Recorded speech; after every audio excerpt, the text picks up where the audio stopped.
Hey everybody, and welcome to another speed paint slash art trade with YouTube artist Andie Marron.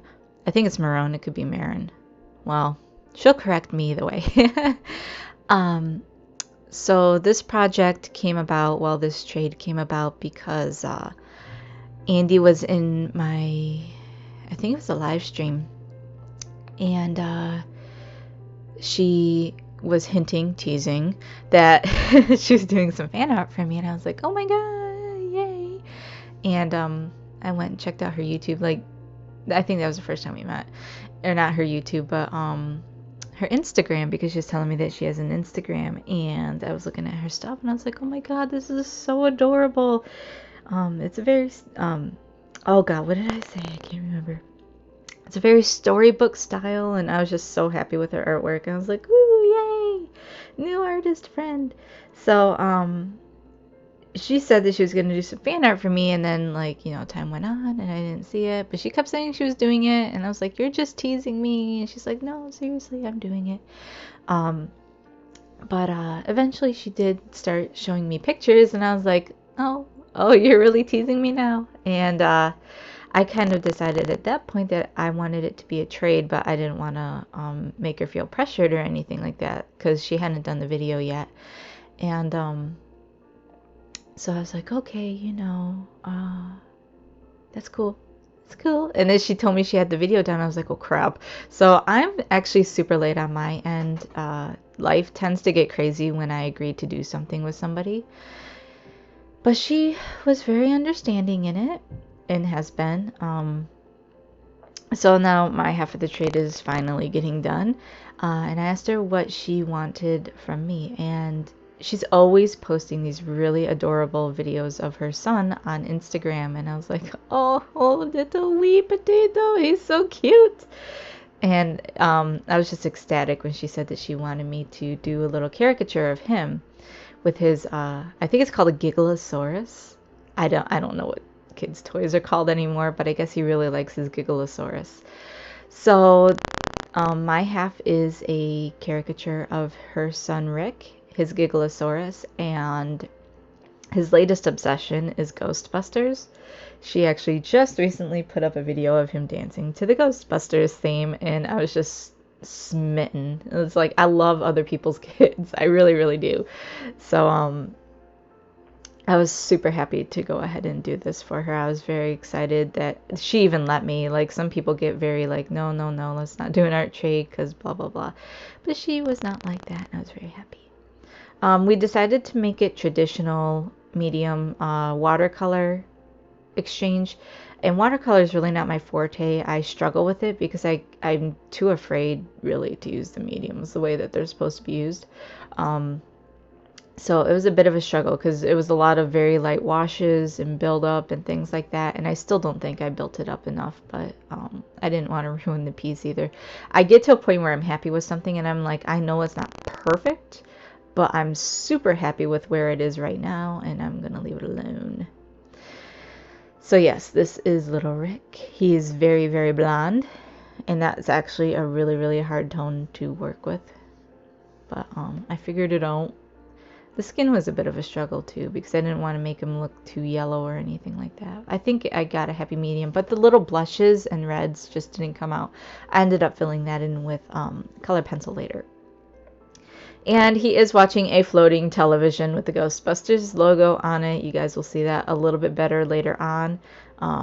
I just couldn't think, like, I knew I wanted him watching TV and I wanted him watching Ghostbusters, but I was like, how am I going to make I wanted the TV initially to look like it's jumping, but it just kind of looks like it's floating. But alright, so a little bit more on Andie while we've got some time here. On her Instagram, I mean, she has a YouTube, and I'm going to have that linked below. And I understand that she was having internet issues earlier this year to where she couldn't upload videos. It took like 10 hours to upload a 10-minute video. But it sounds like that has since been reconciled. But that being said, she'll have more videos coming up here pretty soon, and her style is so adorable and very storybook, like I said before, so it's something to really look forward to. It's a different sort of style. You don't see that many storybook YouTube artists. You usually see people who do a lot of anime or a lot of fan art, and she tends to do, I mean, she does fan art, don't get me wrong, but she does do her own stuff as well. But she recently posted a redraw um, to show improvement, and she compared it to her 2002 to 2016, and it is just fantastic. The colors are so vibrant, and she's gotten her anatomy down, and I'm proud of her. I know that that might not mean much to people, but I'm super proud of her. I like it when I see improvement. um, yes, so she has a YouTube. You guys can go check her out there. She is a full-time mother, and I think that that's important to note, because I feel like full-time parents have a harder time doing things like art, because the second an artist touches any sort of color pencil or anything like that, and they've got kids, the kids are right in there with them. So I could see how that's a struggle, especially if your kids are super into that. And I believe she has a video too on her Instagram of Rick playing with watercolors, and I'm just like, it's adorable, but on the inside I'm cringing. I'm like, no, the watercolors, they're all polluted now. But I think it's fantastic that she encourages him to do that stuff, because I feel like art as a taught medium at home is not as, I want to say, it gets neglected. Like, parents don't encourage their kids to color. I mean, they do, but with coloring books, but they don't encourage like free creativity. It's always like, color this coloring book, or draw this picture. And it's not just, here's some paints, go nuts, kid. So lots of respect there, because I feel like she's bringing them up right. Don't mind me. I have my ideals. But okay, so let's get back to the art real quick. We've gone quite a bit into it now, and we're actually almost done with the video. This is actually one of my shorter ones. You wouldn't know it by looking at my file sizes though.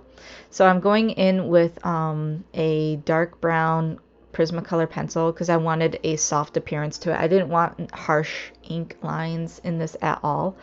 And I find that with watercolor, it's actually better, because of the tooth of the paper, to use a color pencil to outline. It turns out a lot nicer. Some of the areas I do use red col erase or whatever to bring out some of the highlights, because I lost the detail when the paint's dried and things like that. And I do believe that in the Ghostbusters logo, I bring that out with a red color pencil at some point as well. I wasn't sure about outlining the Gigalosaurus in brown, and I'm glad I did, but I'm always going to question whether or not purple would have been a better choice. But it's okay. It turned out really good, and I'm happy with it. I am actually quite pleased with how this piece turned out. The kid doesn't look traumatized. He just looks very interested in his TV. The Gigalosaurus turned out fantastic, even though I think some of the finer points have been lost. It's a very, very ornate toy. I'm not sure why kids need such fancy things, because we had like rag dolls. I'm old, everybody. Yeah, that TV, like, I wanted it to be round and soft to kind of complement everything, because there's no harsh lines in the piece at all, and I wanted to maintain that throughout, so I made sure to round off the corners on the TV and things like that. Unfortunately, it kind of makes the TV look blobbish, but at the same time, I feel like it gives it this really nice, good, childlike quality. And then drawing the little Ghostbusters guy, the little ghost in there, was difficult because it was so small. And I wanted it to be like unquestionably the Ghostbusters logo. But I got it. It got there. It took a while. There were a lot of breaks in this video, just saying. You noticed that my nails actually changed color because I was afraid of ruining things, so I wanted to give lots of dry time. I learned a lot with this piece, actually. I'm used to just filling the entire page with watercolor, and I was forced to kind of keep it simple in this case, because I didn't want to make the background too busy, because the foreground is the focus that I was going for. I wanted Rick to be front and center along with his Gigalosaurus. But I really, really enjoyed doing this art trade, and I really love Andie's work, and I think you guys should go check her out. And if you like what you saw, feel free to like, subscribe, and comment below, and I'll see you in the next video.